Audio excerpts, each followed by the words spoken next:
Dia hoit! Welcome to my kitchen, you lucky charm. Today we're diving into the heart and soul of Irish comfort food with a hearty, belly-warming Irish stew. Perfect for St. Patrick's Day or any time of the year. You'll need chuck roast cut into bite-sized pieces, or you can use already cut stew meat like I'm doing here. You'll also need 7 strips of bacon cut into bite-sized pieces, half of a medium onion, some potatoes, russet or yellow. I'm cutting these small ones into quarters. Some carrots. I've got this 16-ounce bag of petite carrots I've cut in half. And about 6 celery sticks you can cut into bite-sized pieces. We're going to kick things off by sizzling our bacon in a Dutch oven or soup pot. Because let's be honest, everything's a little better with bacon. Am I right? After browning it to this texture, we want to place it on a plate temporarily. You can leave your bacon grease for the next step, but I don't want a lot of fat floating in the end, so I'm going to remove mine. I've got 3.64 pounds of beef, so instead of using my Dutch oven, I'm going to use a large pan to speed up the process. If you have less meat, you can go straight to your Dutch oven or your large pot. In 2 tablespoons of olive oil, add your beef. We're going to give our beef a little tan. Don't overcrowd them, cook them in batches if you have to. Add salt and pepper to both sides. If you prefer, you can add the salt and pepper to your beef before putting them in the pan. Cook them for 2 to 3 minutes on each side. We want those juicy flavors locked in, so don't be shy with the searing. You want to cook them until brown like this. Once done, set your beautiful seared beef on a plate temporarily. To my pot, I'm adding 2 tablespoons of olive oil and a diced half onion. I like to slightly caramelize my onions until they're as sweet as an Irish lullaby. Trust me, it's worth the wait. It's time to spice things up. I'm adding 2 tablespoons of fresh minced garlic. Turn your heat down to low so you don't burn the garlic. Add some salt and pepper, and this is to your taste.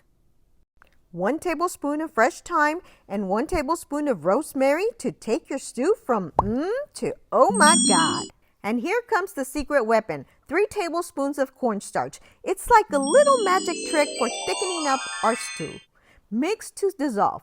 If you feel you need more, you can always make a slurry later and add it before it's done. And now for the moment you've all been waiting for, the Guinness. It's not just for drinking, folks. Let's deglaze this pot and infuse that rich malty flavor into every bite. This bottle is 11.2 ounces, but I like to add 8 ounces. Now you can add the whole bottle if you like.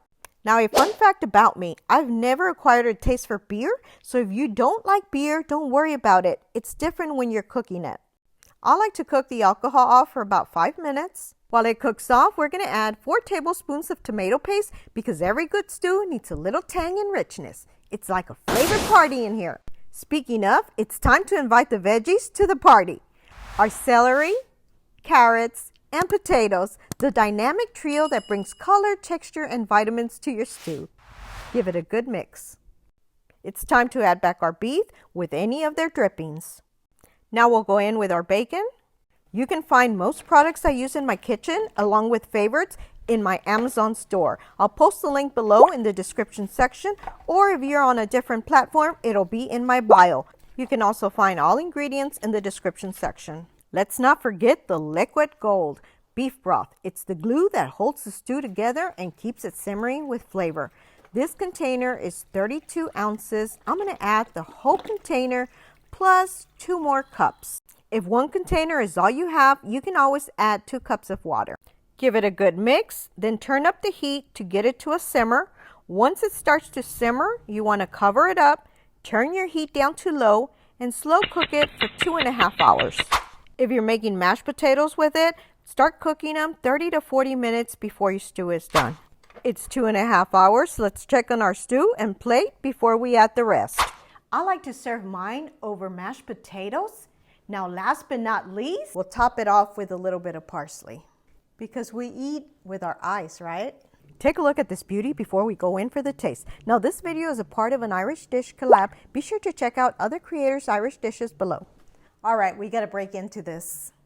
Look how tender that is. Oh, so good.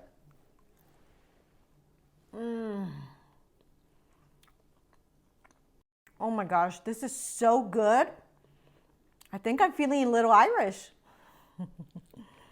You can help push my video by liking, sharing, and commenting. Thanks for your support.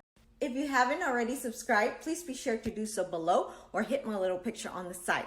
Also, don't forget to hit the little bell to get notified of all of my new videos, and please be sure to check out these links on the side. Share with your friends. Thanks for watching and your support.